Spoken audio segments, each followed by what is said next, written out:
Ephraim, please. All right. Thank you all. Good afternoon again. We're delighted to be joined by our Deputy Secretary General, who's, as you all know, has come back from quite a trip. And so she's here to brief you, but also more importantly, to take your questions. DSG, please. Yeah. Thank you very much, everyone, for joining us this morning. And yes, we just got back, myself, the Executive Director from UN Women, and our ASG from DPPA, DPPO, yesterday evening. It was a trip that took us about 2 weeks. It took this long because at the very beginning, when the Taliban announced the bans on education and women in the workplace, our consultations were clear that we needed to have a united front in engaging with trying to get the reversal of these bans. The most important thing, women's rights and girls' rights in Afghanistan. So we did embark upon a number of visits in person that were consultative to the region and slightly beyond. Turkey and Indonesia were included, to some of the Gulf states, including Saudi Arabia. And then on our way out of Afghanistan, we did visit Kazakhstan, but also the UK and the EU. And I think this is important because this is a whole of society government approach. The international community needs to have that unified response. We had three things in mind. First, the solidarity and the importance of women's rights and what had been taken away off the agenda in Afghanistan with a view to education, secondary and tertiary, and in the workplace, and very specifically in the humanitarian space, where this was about women's lives. This was about people's lives, and therefore double jeopardy, not just women's rights, but the impact of it will be the loss of lives. The second was to get the engagement, to engage with all parts of our community, particularly those partners of ours who had different reactions to how we should deal with this, and to engage with the people who are the beneficiaries of the support we give, and the women's voices that were very loud before we got there and really said to us, look, this is not about you taking your voice, but you need to listen to us, you need to take our voices, and you need to amplify them with the Taliban. And so engagement writ large. The third, of course, was to see, is there any opening, any momentum that we could have on the political track? All in all, the visits to Afghanistan themselves, they covered our stay and interactions in Kabul. We then went to Kandahar and met there with the authorities, and then to Herat, where we met with those that have been impacted quite severely by these bans. The meetings in Kabul started with, as women had asked me, meet with us first and not last, so that you really do hear what we want to say going in. They were very clear. They were women from NGOs. They were women who worked with the international community. They were our staff, the Afghan women in our system, the mission there. And we also spoke with younger women who are also part of some of the work that we're doing with UN Women. We spoke again to the international community just before coming in, because some of them are based in Doha, others from the region, together with the EU, based in Kabul. So we met with them in the evening. We had the opportunity to meet with the former President Karzai and the Prime Minister Abdullah. We then met with 3-4 ministers, from the foreign minister to the agriculture minister to the refugees and repatriation, and also the deputy prime minister. We moved on to Kandahar. We met with the Shura, the ulema that give the edicts, the laws that pass through, and we met with the governor's office, the deputy governor and his cabinet.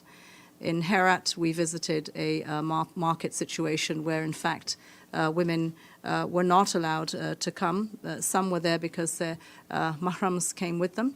But mostly we heard from the women that now could no longer have the education or the skills acquisition that they had got to help them with working. In the case of the engagement with the Taliban, their messages were off one script, all the things they say they have done and that they have not got recognition for. We reminded them that even in the case where they talked about the rights edicts that they had promulgated for protecting women, they were giving rights with one hand and taking away with the other, and that was not acceptable. In a case where we spoke to them and they started to talk to us about the humanitarian principles, we reminded them that humanitarian principles, non-discrimination was a key part of that, and they were wiping out our women from the workplace. Very specific, the kind of impacts that were having in the medical and in the education field. We have had some, and I would say, credit to all those with the push and pull in the international community, have had some exemptions on the medical and on the education part of this. We need to keep to push the very limits. At the same time, it's a tough call when you're saving lives. And maintaining the principles and women and children's rights, a really difficult tension and very fine line to navigate as we do this. But we tried the best that we could. We also spoke to, we asked them, as you will know, in the past, the Taliban have said, as they take away rights, that in due course they will come back to this. And we said to them, is that in due course 10 years, 20 years, 50 years? Let's have a timeline. Let's be very specific about this. And what they would say is soon. And for them, what they want to do is to create an environment that protects women. Their definition of protection would be, I would say, hours of oppression. What is it that they want to put into those checks and balances to protect women's lives? There will be structures as to how people would be educated and go to work, the hijab, the curriculum. These for us are all red flags that we need to look at and to see that we're not, completely losing all rights for women and children. We pushed on a number of other issues as to how these exemptions could be extended all the way. We've not seen the history of the Taliban reversing any edict. What we have seen is exemptions that hopefully, if we keep pushing them, they will water down those edicts to a point where we will get women and girls back into school and into the workplace. Martin Griffin is there currently, building on the work that has been done since last year by the humanitarian community and our partners. And I hope this trip has contributed to reinforcing our demands that these bans are reversed, reinforcing the demands of women's rights and girls' rights to be respected, continuing an engagement beyond this trip, because this is not a one-fix wonder, and then creating that space for can the international community come more to the front, more unified, and the role of Islamic countries, the neighborhood, taking much more of a stand, as we saw in the OIC statement and the statement of Turkey. And every time I went to any one of these Muslim countries, they did reinforce the fact that Islam did not ban women from education or from the workplace.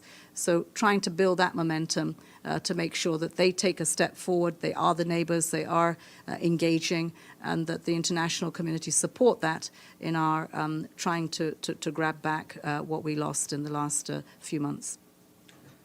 Thank you very much. First question to Sherwin on behalf of UNCA. DSG, welcome back to UNHQ, and on behalf of the UN Correspondents Association, thank you for speaking with us. I think at the nub of the situation is what you wrote in a 2021 op-ed. You co-wrote that educating girls is not heresy. It is consistent with the faith's first command. The Quran's first word reveals to the Prophet Muhammad was the first word was read. It then identified al-insan, the gender-neutral Arabic term for human, as the recipient of God's teachings. Reading is the tool and knowledge is the objective for all Muslims, regardless of sex. I wonder if you made that argument to your interlocutors in Afghanistan, and how did they respond? Absolutely, I did. I mean, I used everything that I know, that I have in my toolbox to try to defend and to recover women's rights. And one of those was to tell them that I, like them, was a Sunni Muslim. How they are the Hanafi school of thought, I am the Maliki school of thought, and both are right. However, when it comes to preventing women's education and their rights, we don't see eye to eye on that. And the ultimate judge will be God. And a lot of what they've done is harming people. Now, I think in one conservative setting, I probably pushed a little far because the reactions I got were to remind me that it was even, they're doing me a favor, it was haram for me to be there talking to them. You'll know that many of these conservative people would not even look at you straight. So it's easy, two can play at that game. I don't look at you either. But it's very important that they had the opportunity to speak, and I did. And I gave as much as I think they gave. And we did push. It was clear they want recognition. It's clear that they appreciate and want the humanitarian. And so part of that was listening to me, having to listen to me, not necessarily because they wanted to. They were the forward-leaning, if you can call them forward-leaning, but let's make no mistake. This is a Taliban that are loyal to the Amir and the Emirate. So if we can push and pull with some of those that would go back to Kandahar and get us exemptions, let's do that. But let's not make any mistake that this is not, these are not people with a halo above their heads. Thank you, Beitul. Thank you, Steph. Thank you, DSG. Betül Yürük with the Turkish news agency Anadolu. You went to Turkey before you traveled to Afghanistan, and I wonder what kind of help you were seeking from the Turks, and how did it help you, or did it help you in any way in terms of your engagement with the Taliban regime? Thank you. Yeah. Many of the consultations, I'd say all of them, before I left and then when they were in person in these countries they gave me greater insights into the engagement with these countries and Afghanistan. In the case of Turkey, they have many of the opposition who reside in Turkey. They have many of the refugees that have come across the border, particularly women, many journalists. And those conversations were important to me on how far to push and the things that had happened in the past that I needed to call them out on, that what was different now. And one of those in particular was when they talked about, well, in due course we will address this. Very important voices from the women. Women were very clear to us that, we needed to hear them and take the messages back on their rights and to amplify it. Some thought that we should engage, keep engaging. Others thought, no, that, we should just stop. And when they behaved. But what came across from everyone that we met was that you can no longer condition or threaten the Taliban. And so I think that was the kind of negotiation. We were trying to find the pressure points of what interests they had and how to push that with what we have. And I think that we did fairly well in transmitting the voices of women. We had former parliamentarians and ministers who spoke to us before we went back. You have to remember that what happened before the Taliban came back was a huge amount of hope and an expression of that hope with many women who got an education, who were in decision-making roles, were leaders in Afghanistan, and now that's dashed. And when that happens, there's the anxiety and the level of fear amongst women, and their future is huge. It's palpable. Thank you very much, Madam Deputy Secretary General. You sound quite pessimistic that this idea of the Taliban looking at this issue again soon, in quotes, could be a very long time. And the one thing you did mention was pushing for a role of Islamic countries taking up this issue in a more united, concerted way. Can you elaborate on what you'd like to see happen and what you think might happen? Well, Edie, in a number of situations before I got there, we had a couple of delegations that went from Islamic countries. It was notable to me that the more moderate ones got a listening to, but perhaps, the statements that came out afterwards that we heard you, but we have our way. The more ideological of the delegations that went in got full recognition, and this was a good meeting. So I think that, we have to, within Islam, talk much more to the moderates about what this means, not just for Afghanistan, but the narrative of other Muslim countries where we are having huge pushback, whether it is Iran or it is Yemen. We have to be clear that this is about women in the Muslim world. So I hope that the next two delegations that will go from from the neighboring countries, and OIC will be sending a delegation. The first delegation they sent did have a woman on it from Indonesia, and I'm asking for more women to be on that because these are clerics who understand where women's rights are, as well as the men. So hopefully that will go. I hope to see that in the very near future. Each one of these countries engages in one way or another. And in those discussions, they need also to condition the space there for the rights of women in Islam. There is an idea, there's a proposal on the table now that the UN, together with the OIC, would co-convene with a number of countries an international conference within March on women in the Muslim world. And this would bring in the issues of Afghanistan, but also the region. Remember that the region, I often, say this, and when Malala was shot, she was shot in Pakistan. So there is a region problem. There is a region that needs to also come to the front with pushing for the rights of women in Islam. We've seen some progress in Saudi Arabia, for instance. I did push on that one when I was looking for a response from the Taliban. I said, well, you're the same school of thought with the Saudis, and so we'd like to discuss more about that and why there is such a difference. They very quickly were not on the same page. So it's very important that the Muslim countries come together and establish it. It is difficult. We do not have a pope in Islam. We have a Quran, and we have different schools of thought. But we do have rights in Islam. I reminded them that, if it is women in business, it is the first wife of the Prophet ﷺ, who was a businesswoman that funded Islam. Khadija funded Islam. If it was coming for more knowledge and advice and guidance, it was a younger wife, Aisha, who gave that.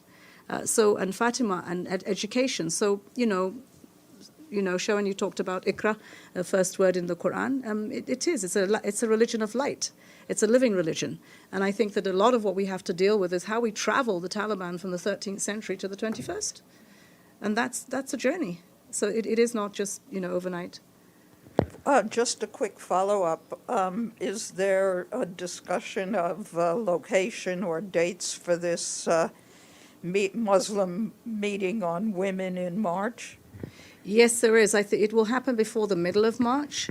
Its hosting is still being decided, but it will be in the region. This was originally thought, could we do it at the sidelines of CSW here in New York, or could we do this in the UK? We actually think we have to take the fight to the region. And we need to have this discussion there, and we need to be bold about it and courageous about it because women's rights matter.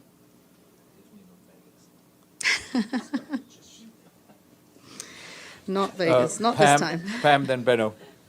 On that note, thank you very much for briefing us, DSG, on a landmark trip. It's Pamela Falk from CBS Yes, I know. News. Yes. So welcome back. My question is about how is the UN actually functioning today and women in the different agencies in Afghanistan. As far as I understand and we've seen, there's been an exemption to the NGO ban that allowed for health workers. There's also an NGO exemption, an exemption for women working with the UN? Is that correct? I don't know if that's true.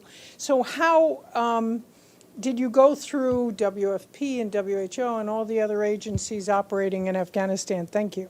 Yeah, no, thank you very much. Look, we have a fantastic team in the mission and the UN country teams who right from the very beginning stood and delivered, took great risks to their lives, and they're doing this with partners from the international community, our INGOs, and many of the donors that are funding this, and kudos to them.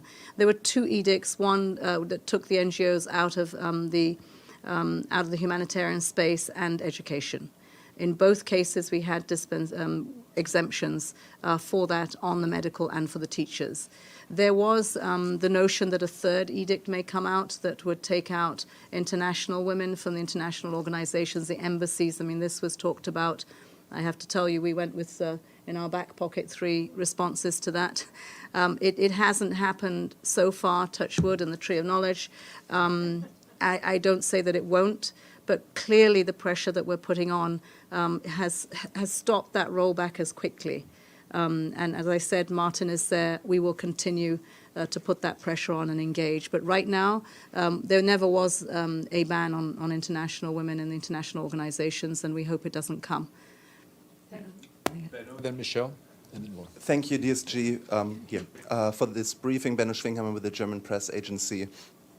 Do you think that it would be helpful for your goals to have a representative of the Taliban here in New York? Meaning, would you think it would be helpful for them to send their own ambassador? I'm not sure whether it would be helpful or not. I do know we have to be very careful with our principles and recognition. And that's a very thin line and a slippery slope if we don't get it right. So I think what we have to give to member states is this is the reality, and you need to take a decision on how that push and pull will happen to get the Taliban back into the international community, respecting the principles. They argued that the representative here was not theirs and that they wanted to see one here. So we have taken that message back. And I think that this is a very difficult decision to take because recognition is on the line. Did you talk about this with the Taliban directly as well? Yes, yes. Their ask was that we do not recognize the person that is here because he does not represent them, and that they wanted that recognition and their representative here. Thank you. Thanks, Michelle. DSG. Michelle Nichols from Reuters. Just wanted to ask you a bit further, particularly about your conversation with the Shura in Kandahar, given they're the ones who are making these decisions. Just to follow on from what you were saying about recognition, did they indicate at all whether these edicts were in response to the UN not giving them credentials again, pushing it down the line? Did they indicate, or anything else? Was it in response to anything? And when it comes to getting these exemptions, everyone's sort of been focused a lot on the aid workers, but what about the women and girls who can no longer go to school or university? Mm-hmm. Is there any chance of getting, watering down those edicts so they can return to school? Yes. Well, first of all, the Shura themselves are not the ones that will discuss what has already gone by. They will just continue to reinforce what they believe, and one of the things they took up and lectured me on was humanitarian principles. And in my response to them was to remind them that humanitarian principles included non-discrimination. And what they were doing was discriminating against every woman and girl. And that for us cost lives, it hurt their communities, and therefore should be reconsidered. They were very, direct in holding the line with all the other issues, which were we've done all these things and you haven't responded. And I think that that's important that we hold them to that. When they told me that they had a law that they'd promulgated against gender-based violence, I now think that that's an opportunity for me to go back and say, okay, can you give me an exemption for the NGOs that work with that? Because if that happens, then many of the stipends, many of the support that goes to the women we saw in Herat, we didn't just talk about those that work in the humanitarian, we talked about those that impacted. And sitting around a table with one woman after the other telling you about the impact in her life was painful. You didn't know between Seema and I, we didn't know who was going to respond because you were choking up. These are very real. To the woman who tells us, I have no income now, and my medication for depression is a pill every other day because I can't take it every day because I need to save so that I can feed my children. To the one who has a father that has mental health issues and now she has to take responsibility, doesn't know how. To the one that is dealing with children with disabilities, the one who cannot feed her kids the next day. That's one room full of pain that's palpable and a reality that we are really risking lives. This is minus 30 degrees when we went to Herat. But in the next room, we have very strong, powerful, organized voices of Afghan women, which is hope. But in that case, they were much harder lined against what we had to do with the Taliban. And I asked them, I said, we will support you for the movement within Afghanistan, build those coalitions so your voice is stronger. But if we stop, what do I say to your sisters next door who can't see tomorrow? You have to do both. And I think that's the struggle, is how to do both and have and make a difference with what the Taliban are doing. I think we have to keep pressure on that timeline. It's one that we've opened. They were not talking about it because they did so in 1996. But this time, in some of the rooms I went to, they started with it to say that, soon we would know what they would put in place. I think we have to find ways to engage them to make sure what they put in place isn't as bad as taking away the rights to begin with. Evelyn, Ibtisam, and then- Thank you, Stefan. Evelyn Leopold, good to see you again in this room after many years of listening to you. To follow up on what you said, does the Taliban listen to any other nation that can help the UN pressure them, or is it just hit and miss? And secondly, to put it crudely, can they be bought? Is there any bank or system that they could be told they would get funds if they treated women differently? They have these two mantras. One is called self-sufficiency and the other one's called alternatives. And I think that that's really difficult to deal with, because within the region, which is why we must engage with the region, there is engagement. Even while we were there were announcements with some countries of some of the investments that they were dealing with. So I think they will go to where they can get an engagement and resources will come.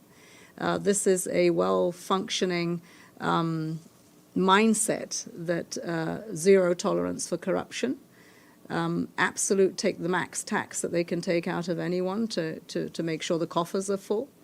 And they do have trade. I mean, they trade.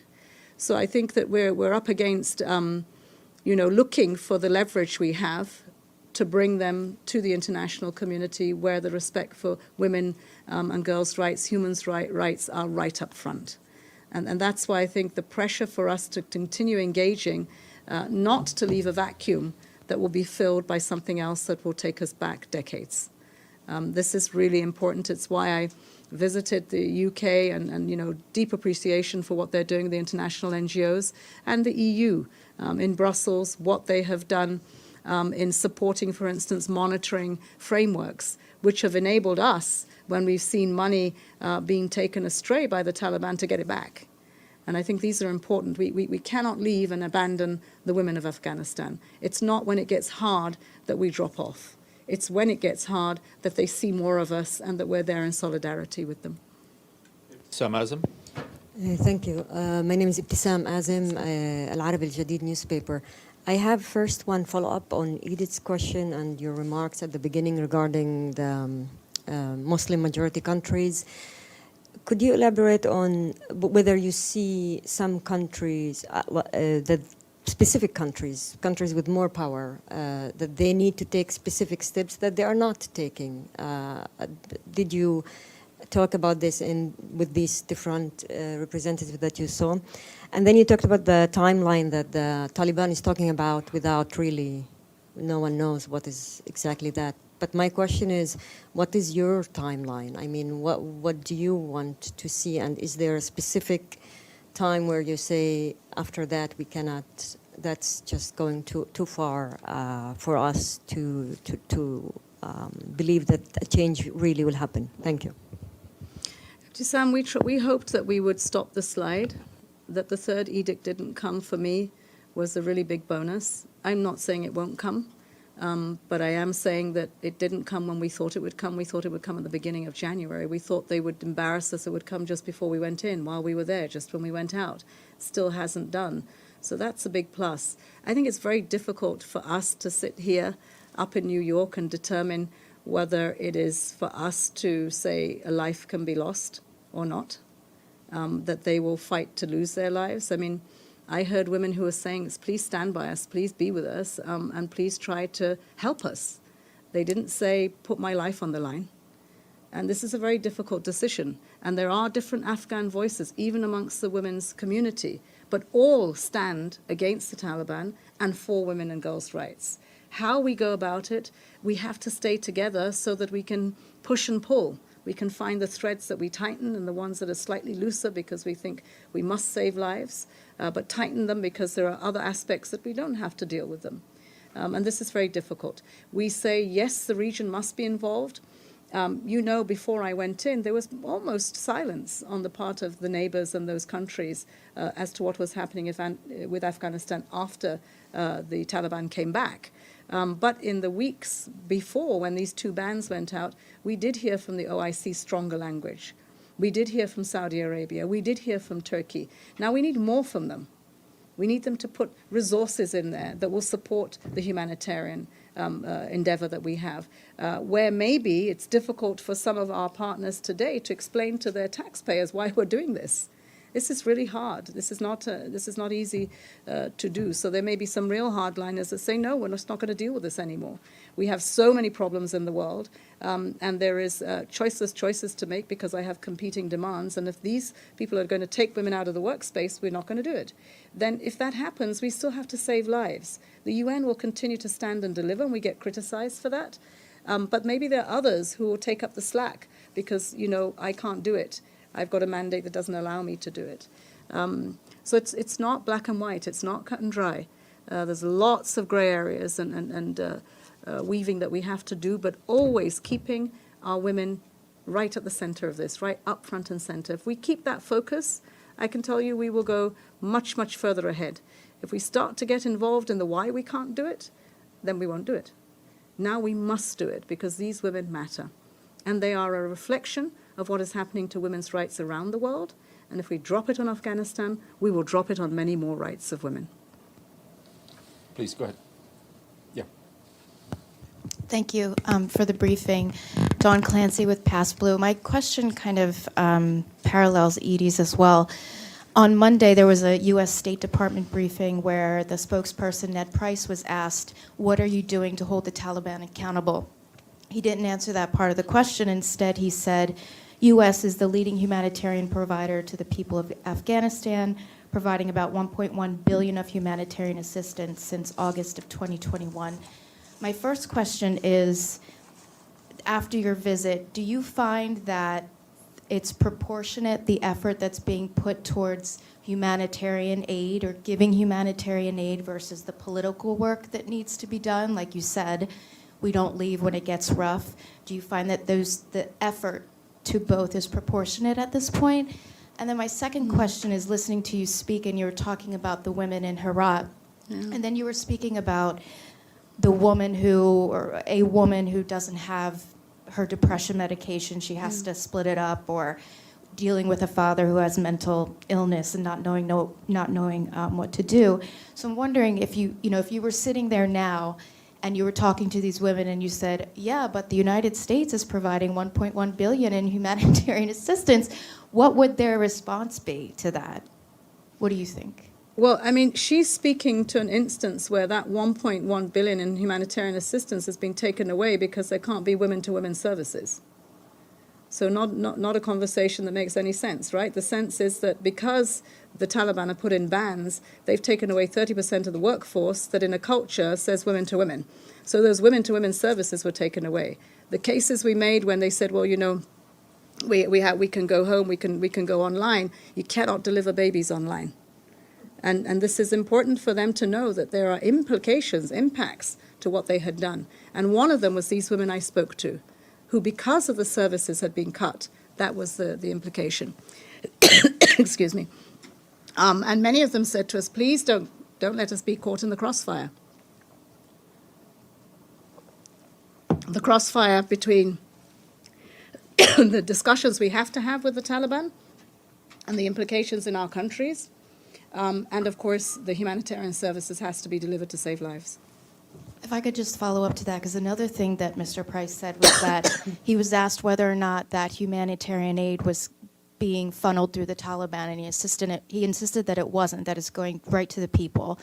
Then he was talking about the recent decree and how, regarding women, Taliban or Afghan women working for NGOs, and how I think he said something like 83% of NGOs on the ground have either suspended their operations or have cut back because of this decree. But then he went on to say that the money doesn't go through the Taliban, it goes through NGOs. So my thought was, well, if 83% of the NGOs have either cut back or have completely left the country, then where is that money going if it's supposed to be going through the NGOs? I don't know all the percentages and what context he was speaking in, but we do know that about 30% of the workforce is women. There are men in the workforce as well. I think it's a good leverage to say to the Taliban that, look, you wouldn't want angry men without a job, because if it's not acceptable for us, it's a red line. We will not replace women with men.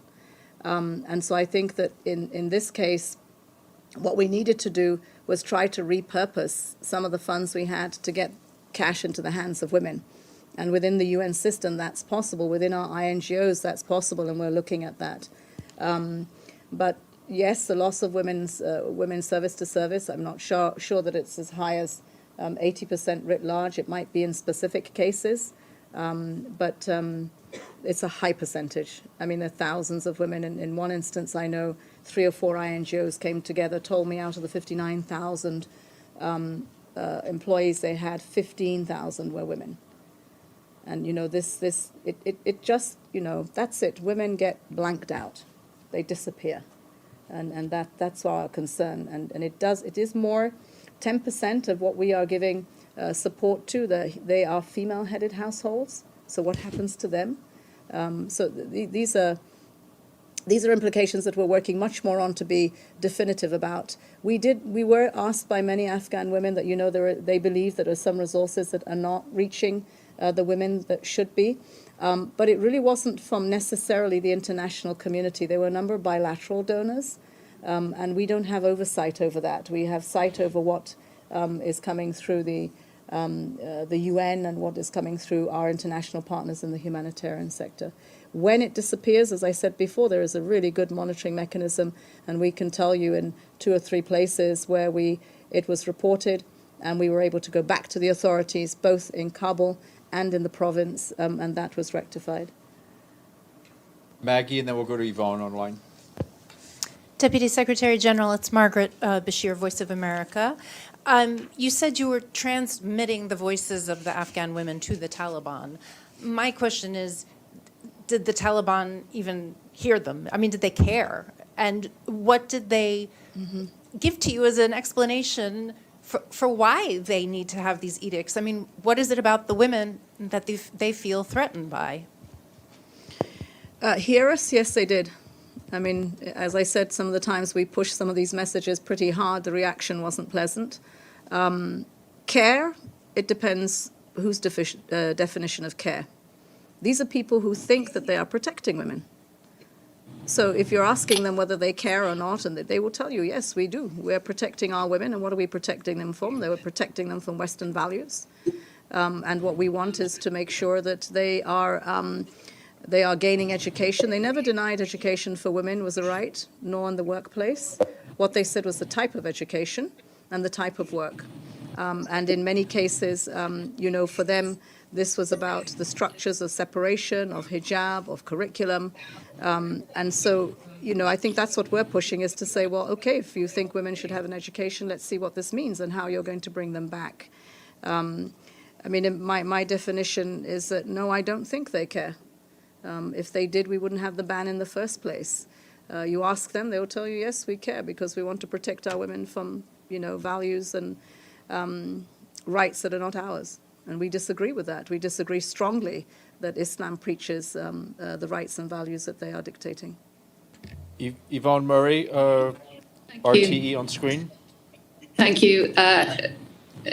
Can you hear me? Thank you, Madam Deputy Secretary General. Thank you very much for this briefing. I have 2 quick questions. Did you lay it on the line with the Taliban? Did you say, if they don't reverse these decrees, then they won't get the international recognition that they are seeking?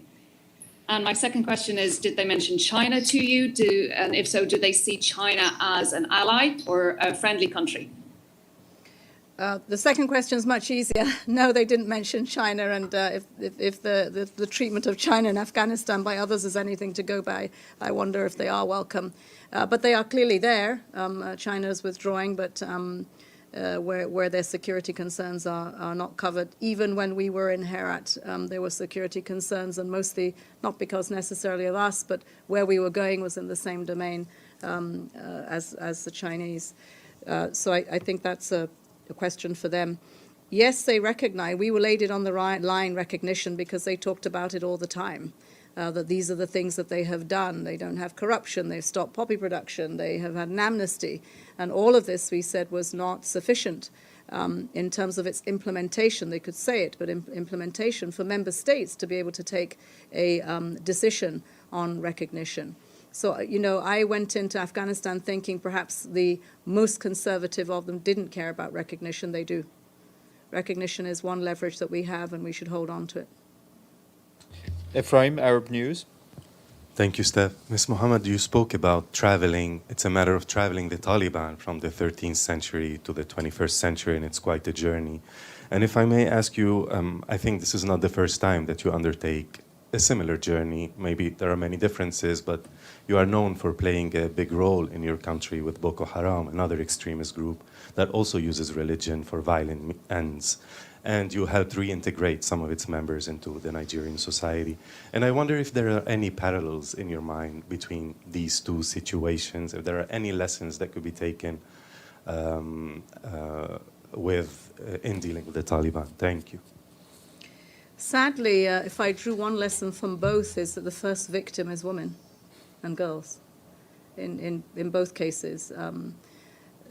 To an extent, both are using Islam. One is trying to re-engineer it in the Taliban. Boko Haram were using it as an excuse, didn't really understand it anyway. I don't know in the case of the Taliban, but I understood right at the very beginning of their genesis, they were fighting corruption.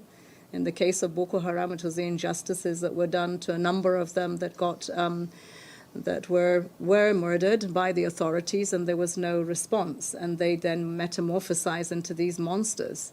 And the first victims are women and girls. It's the soft underbelly of society.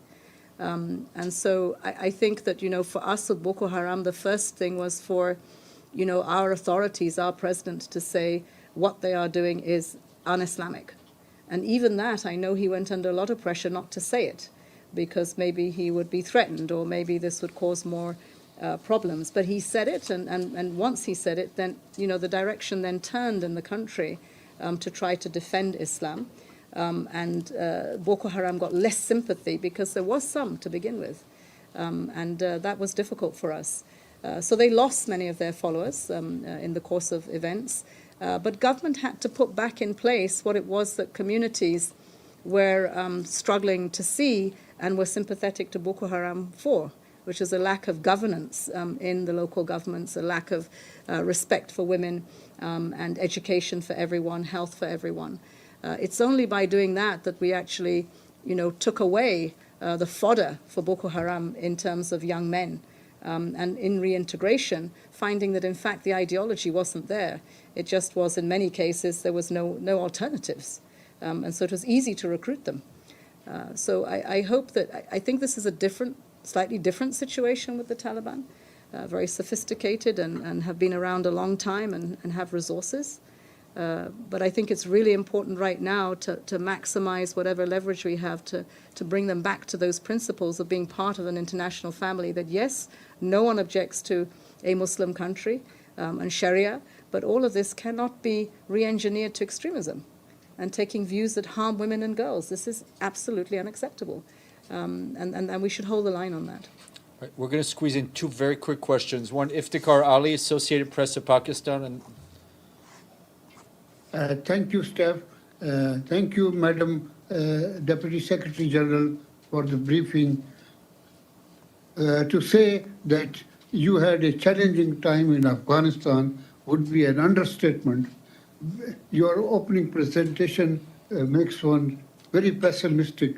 But, Madam Secretary General, would you identify one area where you would expect some progress in terms of rights of women in Afghanistan? Thank you.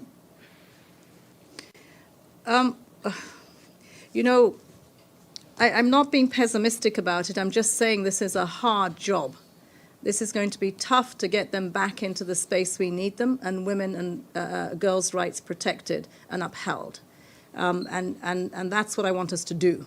But I think without a reality check, you go in there not with the right tools and with the notion that this is not going to be a quick fix. So if there's anything that I would say we got from the Taliban, I think it's very important that they're putting a law in there against gender-based violence. That for me is a big plus, and I want to leverage it because gender-based violence is increasing in Afghanistan. And for anyone that has to be in a position where you are incarcerated in your house, as we were in COVID, but this is now because they're taken out of the workplace and are suffering gender-based violence, and there's a law against this, then I want to hold the Taliban to account for implementing that law. The same thing with inheritance. This is also something that, everything was taken away, all your rights taken away in inheritance for women. If this is put back according to Islam, what's mine is mine and what's his is mine. And so we get double. And if we can implement that, I think that's a good thing. That a woman is not being traded off for a blood money is huge. I mean, we were just, what were we? Nothing, if that was the case. So, yes, I saw, 2 or 3 things that came back, and I would say I'd only believe them if I see them implemented. And if we are still there, then how can we hold them to account? How can we make sure that the work we do to implement this are exemptions that are given to us to be, fully enabled in Afghanistan in the provinces. I think it's very important for us to work more in the provinces, particularly the provinces that are forward-leaning, 6 or 7 that are really Taliban, but there are 34 provinces, so, over 20 provinces that we could be moving forward. There are education, primary education is allowed, but only about 23% has education. We could do more to capture the next generation. I mean, I want to look for the light in this darkness, and it's pretty dark. But there are some lights, specks of light that we can grab, and we can try to light out the darkness. Stefano, and then we have to go. Stefano Vaccara, La Voce di New York. Thank you for this briefing, Madam. I'm here. And the Security Council, when the Taliban went back to power, they actually approved a resolution that, if I remember well, one of the things was that the people that wanted to leave, the Taliban had to allow them to leave the country. So my question to you is when and what has to still happen in Afghanistan when you will advise and tell the women of Afghanistan that they, at least that one that they can, to leave the country. And in this trip, did any one of those women that you described, that they were in a very, very horrible situation, did any of them ask you to help them to leave the country? We didn't have anyone ask us to leave the country. Some of the women we met who were outside, like in Turkey, wanted to go back, but they wanted a conducive environment with which to go back. The women in Herat that we spoke to that were desperate, many of them were talking about going back because they had already escaped Kandahar in 1996 and they'd gone to Iran. Some had gone to Pakistan. And they had come back, not to Kandahar, but to Herat because they said that was freer and more conducive for them to live. But now they're thinking about going back where they came. They're not asking us to help them leave because these are your everyday women on the ground. These are not women in the cities. And they will go back across as refugees. We already saw this from some of our NGOs who told us the number going back across the border of Pakistan. Pakistan, of course, are much more concerned now because of the threat of terrorism. And this makes it more difficult for refugees who are not just seen as refugees, they're seen as a potential of terrorism. So it's very difficult. But yes, I think the anxiety of no hope, that there isn't a tomorrow, is driving many to say we're going to go back across the borders. Not asking us to help them, but they're just telling us. DSG, thank you very much. And thank you. Thank you very much, everyone. Thank you.